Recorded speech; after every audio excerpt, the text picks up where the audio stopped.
নমস্কার, অ্যাস্ট্রোচেক চ্যানেলে আসার জন্য সকলকে অসংখ্য ধন্যবাদ। ১লা মার্চ ২০২৫, বাংলার ১৬ই ফাল্গুন ১৪৩১, শনিবার। আজকের দিন আপনাদের জন্য ঠিক কিরকম থাকবে সেই সম্পর্কেই কিন্তু আজকের আমাদের এই আলোচনা। অর্থাৎ আজ আমরা দৈনিক রাশিফল সম্পর্কে আলোচনা করব ১লা মার্চ ২০২৫-এ। সূর্য উদয়ের সময় থাকবে আজ সকাল ৬টা বেজে ৫ মিনিট। সূর্য অস্ত যাবে সন্ধে ৫টা বেজে ৩৬ মিনিটে। আজকের তিথি থাকবে শুক্লপক্ষের প্রতিপাদ তিথি।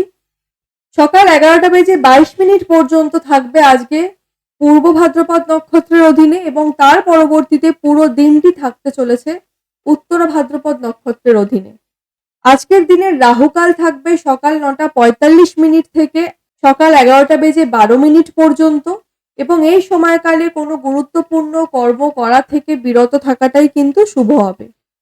আজকের দিনে শুভ সময়কাল যা থাকছে তা হবে দুপুর ১২টা ১৫ মিনিট থেকে দুপুর ১টা বেজে ২ মিনিট পর্যন্ত। এই সময়কালে আজকের দিনে যে কোনো শুভ কর্ম আপনারা শুরু করতে পারেন, তবে বিবাহ বা মাঙ্গলিক কর্মের জন্য আজকের দিনটি কিন্তু সেরা নয়। আজকের দিনে যেই দিকগুলি শুভ থাকবে না বা যেই দিকগুলি না ব্যবহার করাই আপনাদের জন্য ভালো হবে, তা হবে পূর্ব দিক এবং দক্ষিণ দিক। এই দুটি দিককে কিন্তু আজকের দিনে আপনাদের একটুখানি অ্যাভয়েড করে চলাটাই ভালো। সিংহ রাশির মানুষদের ক্ষেত্রে আজকের দিন বেশ ভালোই কাটতে চলেছে। মানসিক চাপের কারণে মাথা যন্ত্রণার শিকার হতে আপনাদের দেখা যাবে, তবে শারীরিকভাবে বিশেষ কোনো সমস্যা কিন্তু পরিলক্ষিত হবে না। পুরো দিনটি অত্যন্ত চাঞ্চল্যময় কাটতে চলেছে আপনাদের। আপনাদের জীবনে কোনো শুভ পরিবর্তন আজ ঘটতে পারে। অন্য কারোর থেকে কোনো মূল্যবান জিনিস উপহার হিসেবে পেতে পারেন আপনারা।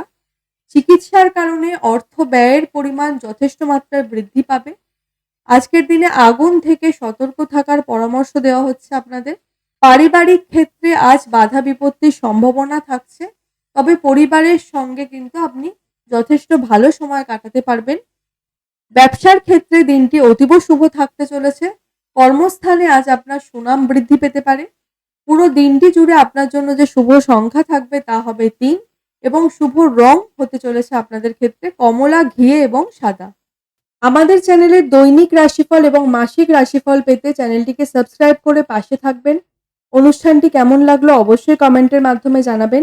সকলে সুস্থ থাকবেন, ভালো থাকবেন, সকলের মনস্কামনা পূর্ণ হোক, এ আশা রেখে আজকের এই অনুষ্ঠানটি এখানেই শেষ করলাম। ধন্যবাদ।